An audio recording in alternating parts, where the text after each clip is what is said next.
오늘 소개해드릴 모델은 렉서스의 대형 스포츠 세단이죠. GS450H입니다.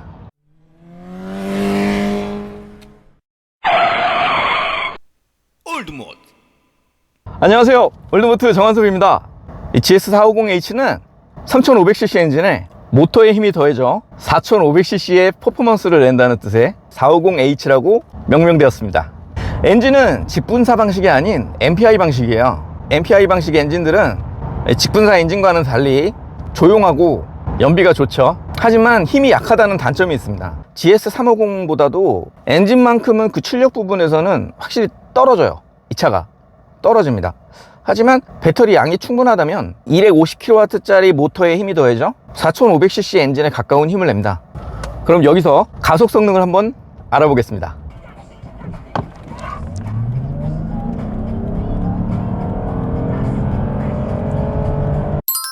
네, 5초대 초반을 보여줬는데요. 제조사의 발표 수치는 5.9초로 나와 있습니다. 하지만 그것보다 지금 오히려 더 좋게 나왔단 말이죠.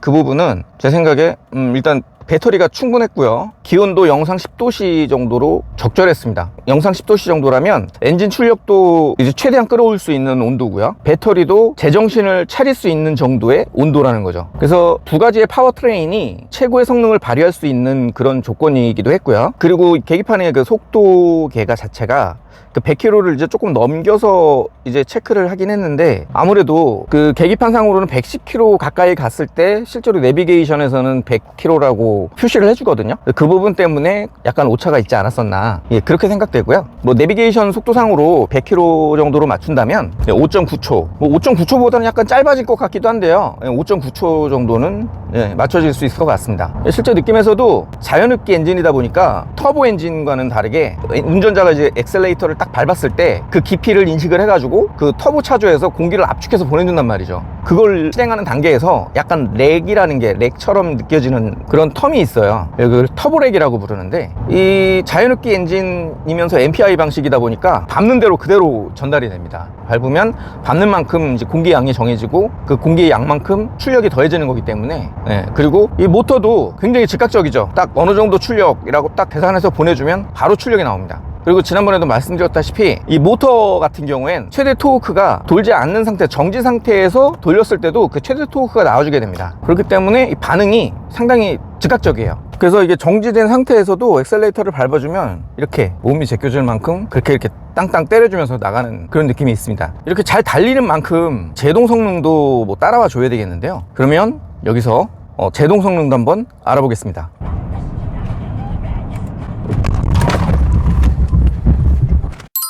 네, 40m 정도를 보여줬는데요. 이 일본 차들이 왜인지는 모르겠지만 이 브레이크 성능에 대해서 굉장히 소극적입니다. 그럼에도 불구하고 40m다. 상당히 잘 잡아주려고 노력을 했다라는 게 보여지죠. 브레이크 캘리퍼 자체가 상당히 큽니다. 그래서 아무래도 잡아주는 힘이 강하지 않을까. 이 핸들링도 상당히 좋아요. 스티어링을 돌렸을 때 체감으로 와닿는 핸들링 감각이 꽤 좋습니다. 그리고 코너링은 노멀 모드에서도 꽤 잘 잡아줘요. 근데 스포츠 모드로 놨을 때는 이 댐퍼를 짧게 가져가면서 코너를 돌 때 상당히 잘 잡아줍니다. 근데 이 코너링 부분은 솔직히 말씀드리면 프랑스 차의 버금가는 그 정도의 성능은 아닙니다. 하지만 이렇게 고속으로 달릴 때 상당히 안정적이라는 생각은 들죠. 특히 고속에서 느낌이 상당히 좋습니다. 이 속도가 올라가는 거를 체감하기가 좀 어려워요. 예전에 한번, 이건 실수였는데 그 고속도로에서 신호가 끝나자마자 고속도로와 맞닿는 그런 부분이 있었어요. 그래서 신호 대기를 하고 있는데, 일명 양카라고 하죠. 그 머플러 막 큰 거 달아놓고 해가지고 왕왕거리는 그런 차가 옆에 서 있었어요. 옆에 서 있었는데 신호가 딱 바뀌자마자 와 하면서 출발을 해버리는 거예요. 이 차도 나름 고성능인데 따라잡을 수 있지 않을까 싶어가지고 한번 쭉 밟아봤습니다. 그 차를 얼마 가지 않아서 따라잡더라고요. 따라잡고 나서 이제 룸밀러로 보면서 아이고 별것도 아닌 것이 라는 생각으로 이제 따돌려 보내고 계기판을 딱 봤는데 200km가 돼 있는 거예요. 순식간에 올라버리더라고요, 속도가. 그래서 놀래가지고 속도를 줄였었는데 그 정도로 성능이 좋습니다. 이 차는 그 서스펜션을 전자식으로 컨트롤할 수가 있어요. 여기에서 보면 스위치를 통해서 노멀과 스포트 모드로 변경을 할 수가 있는데, 그 노멀 모드에서도 그렇고 스포트 모드에서 그렇고 이렇게 큰 차이는 그렇게 느낄 수가 없어요. 큰 차이는 느낄 수가 없고, 노멀 모드에서도 이렇게 뭐 충분히 잡아줍니다. 그게 좀 댐퍼가 좀 넓어지긴 하는데 승차감 부분에서 뭐 확 좋아지진 않아요. 그러니까 예전에 제가 탔던 ES처럼 그렇게 막 부드러운 질감의 서스펜션을 즐길 수는 없지만 뭐 나름대로 이렇게 약간 소프트해지는 그런 느낌을 받을 수가 있죠.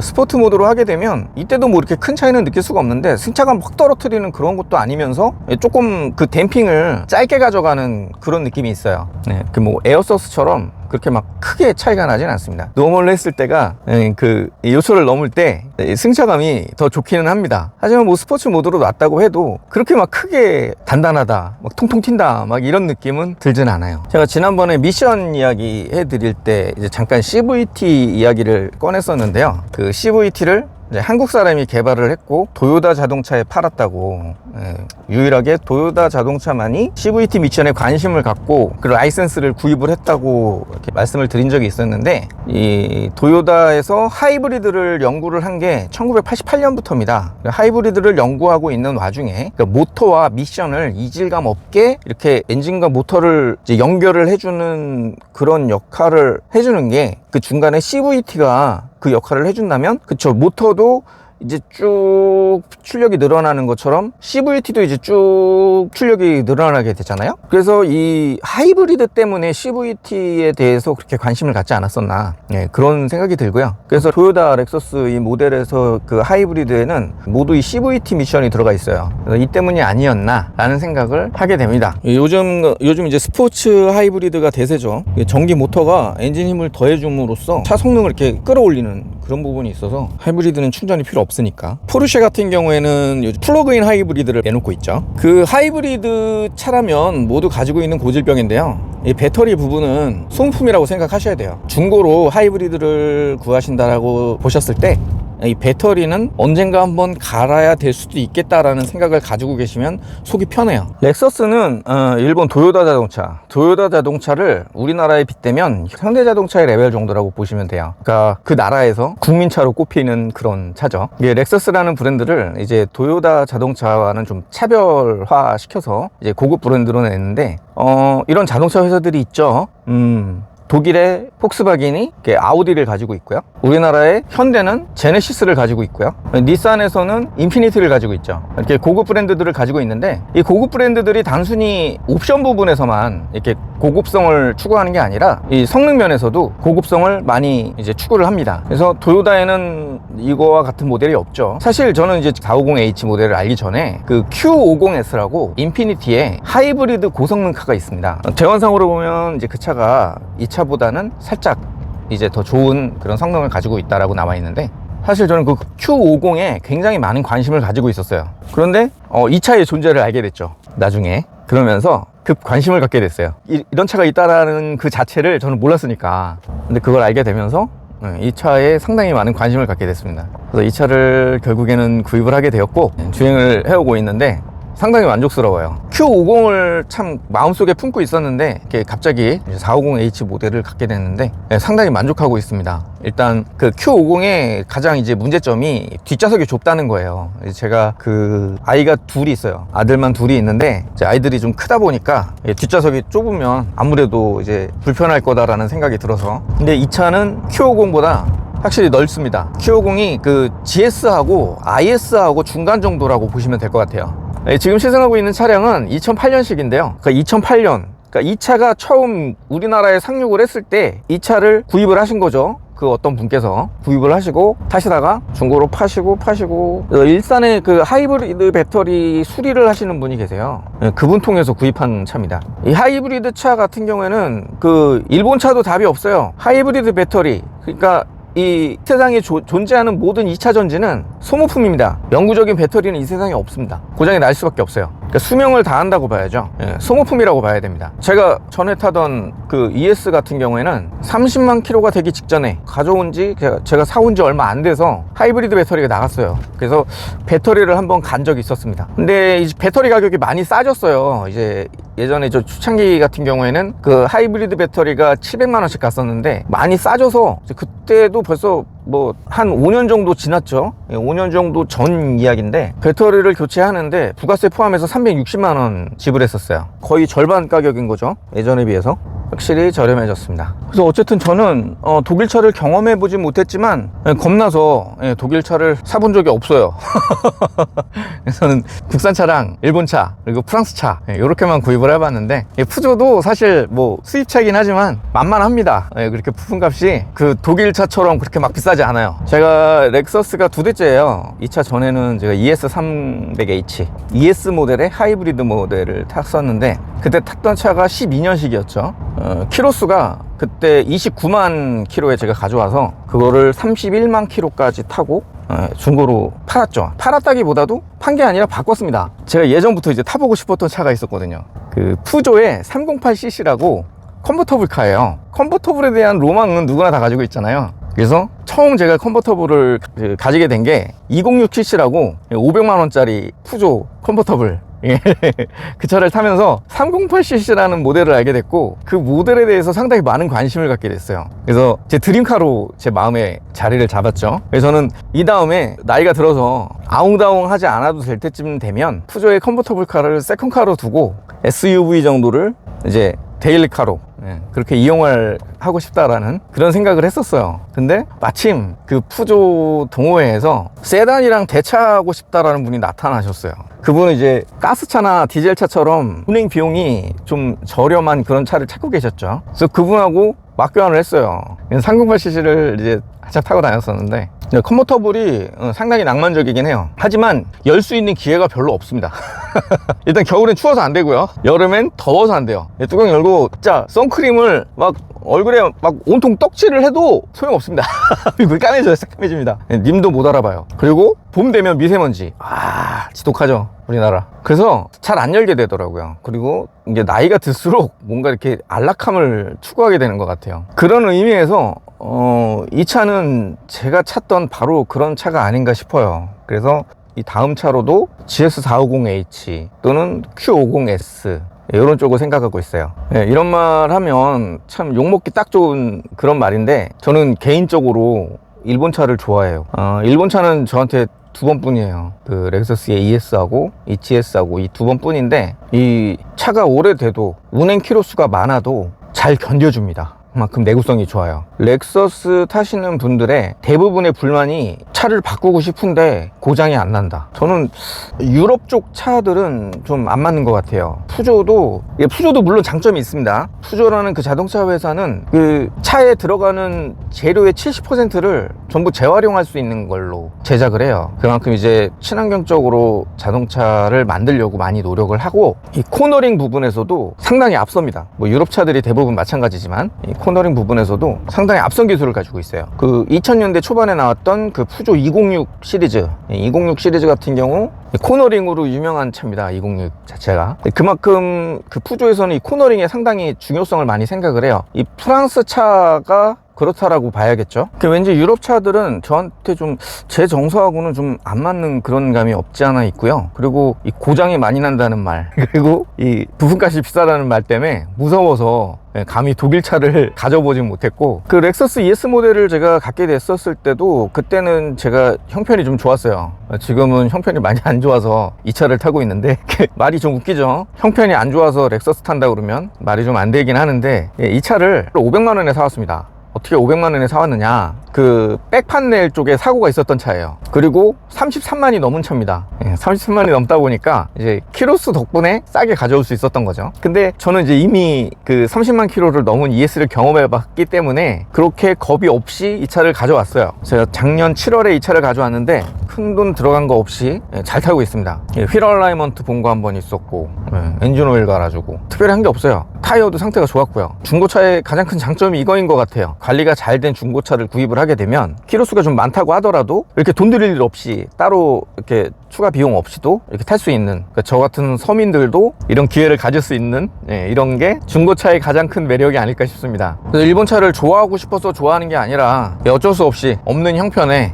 다른 사람들이 이해를 못해요. 없는 형편에 렉서스를 탄다 그러면 저 새끼 저거 미친 새끼 아니야? 이렇게 생각하실 수 있는데, 없어서 타는 겁니다. 없어서.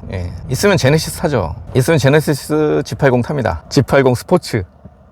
제가 일본 차를 좋아하는 첫 번째 이유는 무엇보다 장고장이 없다는 겁니다. 장고장이 없다라기보다도 고장이 없다라는 말이 더 어울릴 것 같아요. 사실 소모품만 제때 갈아준다고 하면 거의 고장을 안 일으킨다고 볼 수 있을 정도예요. 이 내구성만큼은 사실 와 진짜 이게 사람이 만든 건가 싶을 정도로 내구성이 상당히 좋습니다. 두 번째 이유는 부품값이 그렇게 비싸지 않아요. 사실 뭐 렉서스 그러면 막 부품값 되게 비쌀 것 같잖아요. 그런데 실제로 부품 센터에서 구입을 해보면 사실 그렇게 비싸지 않습니다. 국산차보다 약간 비싼 정도? 그 정도라고 보시면 되고, 뭐 알리익스프레스처럼 이제 그 직구 사이트 같은 데서 부품을 구하면 더 싼 가격에 구입을 할 수도 있죠. 그 우리나라 사람들 보면 이제 우리가 이제 역사를 그렇게 배워왔듯이 이제 일본 사람들이 우리나라한테 참 못된 짓을 많이 했잖아요. 그래서 이제 뭐 반일 감정이 이제 상당히 심하고 한데, 사실 이제 그게 너무 오래된 얘기잖아요. 사실 뭐 잊자라는 얘기가 아니라 이제 수용할 건 수용하고 배울 건 배우자 이런 거죠. 현대자동차가 사실 그렇게까지 발전하게 될 수 있었던 것도 사실 그 일본 차를 따라했기 때문이거든요. 그 중국에서 우리나라를 따라하듯이 우리나라도 일본을 따라서 했습니다. 그 마케팅 전략이라던가 차 만듦새라던가 사실 뭐 옵션 부분, 화려한 부분 이런 것들은 이제 그 독일 회사에서 이렇게 카피해온 게 많죠. 그 자동차가 이제 돌아가는 여러 가지 면에서 일본 거를 카피를 한 게 많습니다. 그래서 오죽하면 미국에서는 그 현대를 일본 회사로 알고 있겠어요. 일본 사람들이 우리한테 이렇게 나쁜 짓을 많이 했던 건 사실이지만 사실 뭐 나쁜 짓 한 걸로 치면 독일 사람들만큼 나쁜 사람이 있었을까요? 그 나치 얼마나 못된 짓 많이 했습니까? 그 우리나라도 베트남 참전해가지고 참 못된 짓 많이 했어요. 성경에 그런 내용이 한 번 있죠. 그 어떤 여자가 죄를 지어서 마을 사람들이 다 모였단 말이죠. 넓은 마당에. 그리고 가운데 그 여자를 앉혀놓고 돌을 던져서 사형을 이제 집행하는 자리였는데 예수님께서 그 자리에 나오셔가지고 너희 중에 죄 없는 자 그녀에게 돌을 던져라. 이런 내용이 있는데 사실 일본 반일 감정을 이제 격하게 가지고 있으신 분들 중에 사실 일본의 그런 문화라던가 제품들을 한 번도 경험해보지 않으신 분들은 없으실 거예요. 뭐 하다못해 우리가 가장 쉽게 접하는 그런 게임기들, 우리 예전에 하던 게임기들, 그런 게임기들조차 대부분 일본 거죠. 갑자기 이제 재작년부터 시작됐죠. 반일 운동, 불매 운동 이런 것들이 시작이 됐는데 사실 그 소비자의 자유는 지켜줘야 된다라고 생각을 해요. 일본을 싫어하는 건 좋지만 일본 제품을 구입하는 사람들까지 이렇게 질타를 받을 이유는 사실 없다고 생각을 합니다. 근데 중고차를 샀을 때 그런 점이 또 좋은 점이 또 있어요. 그 반일 운동이 시작이 된 이전에 구입을 했느냐 이후에 구입을 했느냐에 따라서 욕먹는 그 차이가 다르죠. 이 차를 이제 누군가가 모르는 사람이 봤을 때 이 차를 2018년도 이후에 샀다라는 생각은 아무도 안 하시겠죠. 그리고 또 물론 중고차를 샀기 때문에 일본 회사를 이렇게 넘어가는 그런 우리나라의 자금도 덜 할 거고요. 아무튼 그래서 저는 일본 차를 좋아하는데 국산차도 좋아해요. 현대 차 잘 만듭니다. 최근 들어서 정말 잘 만들죠. 요즘에 그 2.5 스마트 엔진 때문에 말들이 많지만 그 부분도 이제 좀 의아한 게 이 과거에 현대가 2500cc 엔진을 만들었었단 말이죠. 근데 이제 GDI 방식으로 엔진을 만들면서 2500cc 엔진을 생산을 중단을 하고 그대로 가다가 2500cc 엔진을 새로 부활을 시키면서 GDI 방식으로 이제 엔진을 설계를 했는데 그 엔진에서 이제 여러 가지 문제를 일으키는 바람에 지금 아주 핫하죠. 일본은 이렇게 대충이라는 게 없습니다. 상당히 체계적이에요. 도요타 자동차 공장 변학을 하게 되면 상당히 많은 점을 느끼고 온다고 해요. 야, 이렇게까지 하는구나. 진짜 사사로운 거 하나까지도 다 표준화를 시켰다고 합니다. 저는 이제 도요타를 이제 커피에 비유를 하자면 스타벅스 같다라고 말하고 싶어요. 그 스타벅스가 전 세계가 동일하게 딱 그 짜여진 그 틀 안에서 제조를 합니다. 그래서 어디를 가나 그 똑같은 맛의 커피를 제공을 하죠. 그처럼 도요타도 어느 자동차에건 똑같이 적용하는 규정들이 있어요. 그래서 상당히 체계적으로 자동차를 제조를 하죠. 일단 렉서스는 상당히 고급져요. 이런 부분 보면 가죽으로 이렇게 마감한 부분을 보면 상당히 고급스럽게 잘 마감을 했습니다. 그리고 그 당시에 만들어진 차라고 믿기지 않을 정도의 그런 옵션들을 담고 있어요. 뭐 전자식 서스펜션을 비롯해서 스티어링 같은 경우에도 전자식이죠. 속도가 올라가면 무거워집니다. 근데 원체 핸들이 무거워요. 핸들이 무거운데 속도가 나면 더 무거워집니다.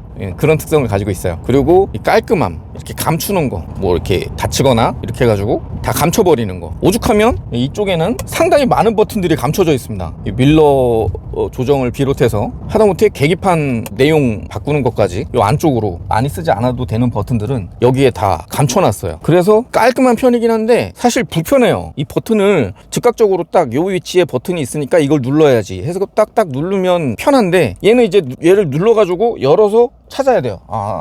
그리고 이제 뭐 이게 딱 보이는 곳이 아니라 핸들에 이렇게 가려지다 보니까 좀 불편합니다. 그런 부분은 불편한 게 있어요. 그리고 하이브리드 차다 보니까 에너지 흐름도라든가 이런 걸 보여주고, 그 연비를 분 단위로 보여줍니다. 여기서 뭐 연비 얘기를 살짝 하자면, 하이브리드죠. 하이브리드다 보니까 연비가 상당히 좋을 것이다 라고 생각을 하시는데, 사실 그 우리가 알고 있는 그 하이브리드만큼 그렇게 연비가 좋진 않아요. 그러니까 뭐 요즘 나오는 차들은 막 20km씩 가죠. 연비가 막 20km씩 나오는데, 뭐 요 당시에 나오는 그런 세단급, 그러니까 ES도 마찬가지죠. 그거보다도 떨어져요. 그래서 제가 이걸 차로 운행을 해봤을 때 고속도로에서 정속 주행을 하면 연비가 한 15km 정도?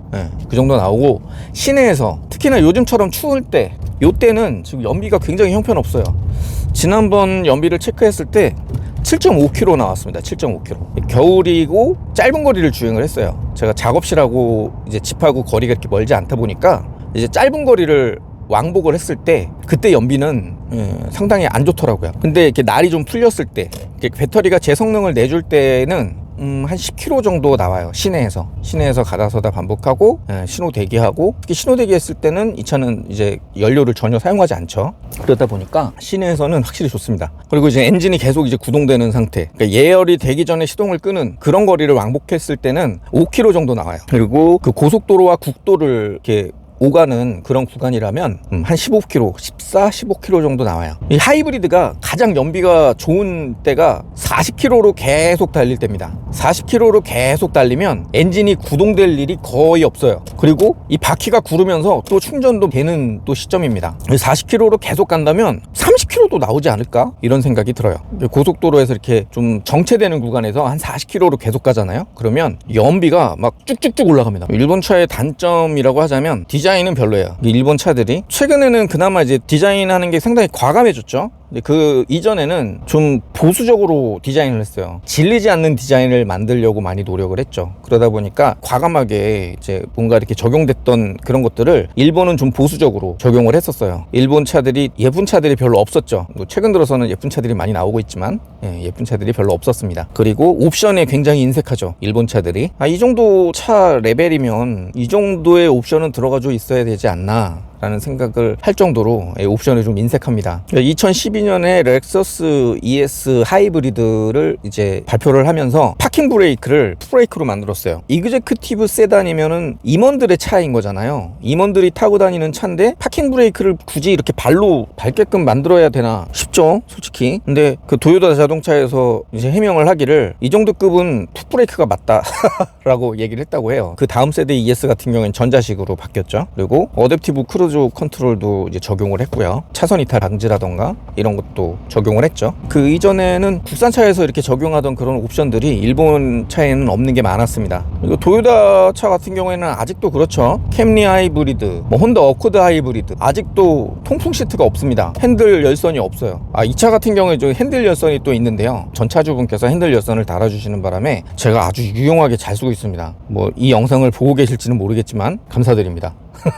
그 덕분에 스티어링 휠이 이 부분이 이제 우드 스타일인 거죠. 이 부분처럼 이제 빨간색 우드가 이제 촌스럽게 들어가 있는데, 이 차는 이제 핸들 열선을 달면서 이 가죽으로 다 감쌌어요. 그래서 운전자가 많이 보는 이 부분이 촌스럽지가 않아요. 가죽으로 다 감쌌기 때문에 GS 모델에서 사실 제일 마음에 안 들었던 게 이 부분이었거든요. 근데 이 부분이 가죽을 덮어주는 바람에 싹 사라졌습니다. 참 감사드려요. 그래서 핸들 열선 덕분에 올겨울 손실없지 않게 잘 다녔습니다. 덕분에 감사합니다. 그리고 통풍 시트 같은 경우에 이제 바람을 보통 내뱉어 주죠. 시트에서 팬으로 바람을 끌어다가 엉덩이 쪽으로 바람을 뿌려주는 거예요. 뿌려주는 방식인데, 이 차 같은 경우에는 빨아들이는 방식입니다. 이게 뭐가 차이가 있느냐, 뭐가 더 좋냐, 이거는 팬을 청소해 줄 필요가 없어요. 이 안에서 빨아들이면서 이 먼지 같은 게 이 시트 안으로 스며드는 거죠. 그래서 팬으로 나가는 부분에서 이 부분에서 이제 먼지가 끼지 않습니다. 별도의 관리가 필요 없죠. 요즘 나오는 이제 통풍 시트 같은 경우에는 그 팬 앞에 필터를 달아주죠. 필터를 달아줘서 이 필터를 청소하거나 교체할 수 있게끔 그렇게 만들어주고 있는데, 이 차는 이제 그 전에 모델이라 이 팬에 이제 먼지가 많이 끼게 되면 이게 베어링 쪽에도 이제 그 영향을 미치게 되거든요. 베어링 쪽에도 이제 먼지가 많이 들어가게 되면 이 팬 자체가 이제 고장이 나는 경우들이 종종 발생을 할 수 있죠. 근데 이건 시트에서 이제 빨아들이는 방식이기 때문에 시트 안쪽으로 이제 먼지가 걸러져서 팬으로 나가게 됩니다. 착자감도 괜찮고요. 이 옆에 이 볼 부분, 옆구리 잡아주는 이 볼 부분도 버킷 시트만큼은 아니지만 나름 잡아주는 정도예요. 실내 정숙성, 이거는 뭐 렉서스 하면은 이제 말이 필요 없는 부분이죠. MVH 성능은 상당합니다. 계기판 같은 경우에는 슈퍼비전 클러스터입니다. 이 세 개로 이렇게 나눠져 있어서 글쎄 뭐 저는 이렇게 뭐 보기가 좋다라는 생각은 안 들어요. 각도에 따라서 사각지대가 생기기 때문에 저는 이렇게 장점이라고 생각은 안 들어요. 그리고 이 뒷부분에 헤어라인으로 이렇게 장식을 해놨는데 이 장식 부분이 이제 가로등이 이렇게 지나가는 그 시점에서 계기판에 반사가 돼요. 이렇게 반사가 돼서 솔직히 뭐 계기판이 이쁘다는 생각은 안 듭니다. 그리고 LCD로 이렇게 계기판이 달려 있는데 뭐 기본적으로 뭐 에너지 흐름도 이걸 간단하게 보여주고요. 그리고 얼마나 달렸는지, 그리고 여기에서 이게 그 리셋을 시키고 나서 이제 평균 연비가 얼마나 되는지, 그리고 실시간 연비 보여주고요. 평균 속도, 평균 속도 보여주고요. 그리고 이 까만 화면은 오류가 있을 때 표시하는 부분이에요. 오류가 없을 때는 그냥 아무것도 표시가 되지 않습니다. 그렇게 간단하게 구성이 되어 있고요. 그 CVT 미션임에도 불구하고 수동 모드가 있기는 해요. 근데 막 그 기어를 가상으로 만드는 단수기 때문에 그렇게 즉각적이다, 또 혹은 뭐 이렇게 반응이 좋다라고 이제 말씀드리긴 힘들어요. 수동 기능은 거의 뭐 엔진 브레이크 잡을 때나 뭐 쓸 일이 있을 것 같고, 이 차는 스노우 기능이 있기 때문에 굳이 2단 출발도 할 필요가 없습니다. 스노우 기능으로 놓고 출발을 하면 눈길 빠져나오는데 전혀 문제 없어요. 이 차는 특이하게 마크 레빈스 오디오인데 카세트 테이프 들어가는 자리가 있음에도 불구하고 블루투스가 또 됩니다. 블루투스와 카세트 테이프이 공존하고 있어요. 그 2005년부터 이 GS 모델로 생산이 되기 시작했는데 2005년부터 시작이 된 거예요. 그러니까 이 카세트와 블루투스가 공존을 했어요. 카세트는 그때 당시 뭐 많이들 썼으니까 당연히 있어야 하는 부분이었고, 블루투스는 사실 우리가 차에서 연결을 해서 쓰게 된 게 그렇게 오랜 세월이 지나지 않았잖아요. 그럼에도 불구하고 이 차는 블루투스가 있습니다. 근데 이 블루투스가 음악을 듣는 용도로는 사용이 안 되고요. 단순히 전화통화용이에요. 그래서 지금 전화기도 블루투스로 연결은 됩니다. 하지만 그 음악은 못 듣고, 음악을 듣기 위해선 별도의 이제 장치가 필요하죠. 그 통화 기능만 사용을 할 수가 있습니다. 여기서 전화 버튼을 눌러서 전화번호를 눌러가지고 그 전화를 걸 수가 있어요. 그리고 있으나 마나한 내비가 들어가 있어요. 카메라도 안 알려줍니다. 그리고 뭐 어떻게 사용하는지도 모르겠어요. 목적지 뭐 설정한 모르겠어요. 정차한 후에 움직이래요. 답답합니다. 없어도 될 내비게이션이 들어가 있어요. 이 지도 업데이트를 어떻게 해야 되는지도 몰라요. 업데이트 하고 싶지도 않아요. 어차피 뭐 카메라도 안 알려주는 내비게이션 뭐가 쓸모가 있겠습니까? 그런 내비게이션이 들어가 있고요. 2010년 이후부터는 그 아틀란 내비가 들어가 있죠. 아틀란하고 계약을 해서 아틀란 내비가 그 렉서스 차량과 일체가 돼서 작동을 합니다. 그 순정 내비게이션 부분에서는 그 현대차가 제일 좋은 것 같아요. 물론 이제 우리나라 차니까 우리나라 여건에 맞춰가지고 개발된 내비게이션이기 때문에 당연히 좋겠지만, 매피를 현대 모비스에서 이제 인수를 했잖아요. 현대 모비스에서 그 매피를 인수를 하면서 현대 기아차 내비게이션들이 상당히 좋아졌습니다. 그 예전에는 그렇게 좋질 않았어요. 그 사제 내비만큼 그렇게 그 성능이 좋지 못했습니다. 근데 요즘엔 상당히 좋아졌죠. 이 차는 그냥 없다고 생각해요. 내비게이션은, 이 차에 내비게이션은 없다라고 생각을 하고 타고 있습니다. 후방 카메라만 쓰고 있는데 후방 카메라도 그렇게 화질이 좋진 않아요. 그리고 이게 약간 삐뚤어져서 설치가 되어 있어가지고 화면상에서 각도를 맞추면 일자로 딱 주차가 안 됩니다. 똑바르게 주차가 안 돼요. 살짝 이렇게 비스듬히 되어 있어야 똑바로 주차가 됩니다. 그 부분은 좀 특이한 부분이에요. 이 카메라를 좀 옮겨 달고 싶은데 달만한 것도 없어요. 후방 카메라는 솔직히 불만이다. 그냥 있다 정도로만 보는 것이 그 정신 건강에 좋습니다. 그리고 이 겉에서 봤을 때 이 차가 이렇게 막 고성능 차다, 그러니까 아직도 철 안 든 사람이 타는 차다라는 것을 보여주는 그런 외관은 아니죠. 그러다 보니까 너 언제 철들래라는 말을 듣지 않아요. 스포츠성을 가지고 있음에도 불구하고 그런 말은 안 듣는다는 거, 그건 장점인 것 같아요. 젊은 분들 같은 경우엔 뭐 20대나 30대 초반 같은 분들에게는 IS가 더 어울리지 않을까 싶어요. IS도 상당히 이제 칭찬을 많이 받았던 차거든요. 그 차도 이 GS와 비슷한 가격대의 그 중고차 가격이 형성되어 있는데, IS도 한번 보시면 좋을 것 같아요. IS도 기회가 되면 리뷰를 한번 해드리도록 하겠습니다. 다른 부분은 뭐 특별한 건 없기 때문에, 썬루프 같은 경우 열리고 닫히는 게 이제 원터치인데 그 안으로 들어가요. 그 하우스 안으로 들어가기 때문에 외부에서 보기에는 이 차가 그 썬루프가 있다라는 거를 이렇게 막 보여주지는 못하지만 이게 내구성이 좋답니다. 근데 저는 솔직히 위로 열리는 게 좋아요. 이야기를 대부분 드린 것 같은데요. 오늘 리뷰는 여기까지 하겠습니다. 이 영상이 마음에 드셨다면 이 영상에 좋아요를 주시고, 아직 저의 은인이 아니시라면 지금 바로 구독 버튼을 눌러 저의 은인이 되어주세요. 저의 은인이 되어주시면 좀 더 좋은 영상으로 보답하겠습니다. 감사합니다. 올드모드